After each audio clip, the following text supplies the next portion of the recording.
Hey, ghost story aficionados.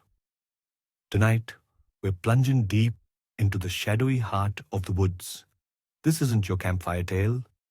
This is a story about the kind of fear that burrows under your skin and lingers long after you think you're safe. Buckle up, because this one's called Shadows in the Woods.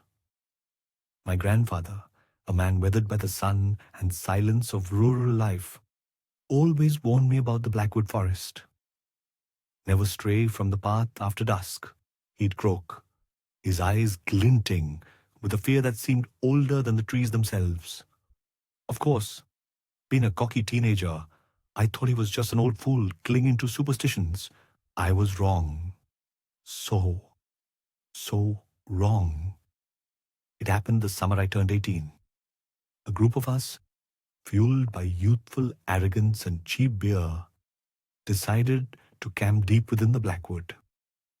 We laughed off Grandpa's warnings, packed our gear, and headed into the dense, ancient woods, thinking we were invincible. The air grew heavy as we ventured deeper, the sunlight struggling to pierce the thick canopy. By late afternoon, we found what seemed like the perfect spot, a small clearing near a creek, far from any trail. We set up camp, the usual bravado filling the air. As twilight began to paint the sky in bruised hues, we started a fire, its flickering light dancing against the silent trees. That's when things started to feel off. The normal sounds of the forest, the chirping of crickets, the rustling of leaves, faded, replaced by an unnerving silence. A silence so profound, it felt like a physical weight pressing down on us. The fire crackled and popped, but the shadows beyond its reach seemed to deepen, to writhe. Then we saw them. At first, it was just glimpses, fleeting shadows moving between the trees, too tall, too thin to be human.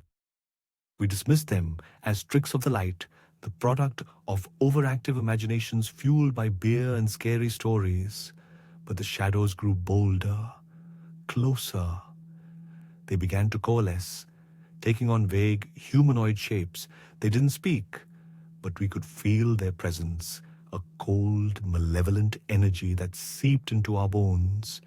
It felt like being watched by something ancient, something hungry. Mark, ever the tough guy, grabbed a flashlight and strode toward the tree line shouting, "All right, who's out there? Show yourselves." That was the last time we saw Mark. His scream was cut short, swallowed by the oppressive silence of the woods. We stood frozen, paralyzed by fear, the beam of his flashlight lying on the forest floor, illuminating nothing but fallen leaves and creeping shadows. Panic erupted. We scrambled to pack our gear, desperate to escape the suffocating darkness. As we stumbled through the trees, the shadows pursued us, mocking us with their silence. They seemed to anticipate our every move, appearing in front of us, blocking our path. We were trapped in a nightmare, hunted by something we couldn't understand, something we couldn't fight. Some of us didn't make it. Sarah tripped and fell, and before we could help her, the shadows engulfed her terrified screams fading into the night. David, in a moment of blind panic, ran in the opposite direction, disappearing into the darkness. I never saw him again. I managed to escape, stumbling out of the woods just as dawn broke.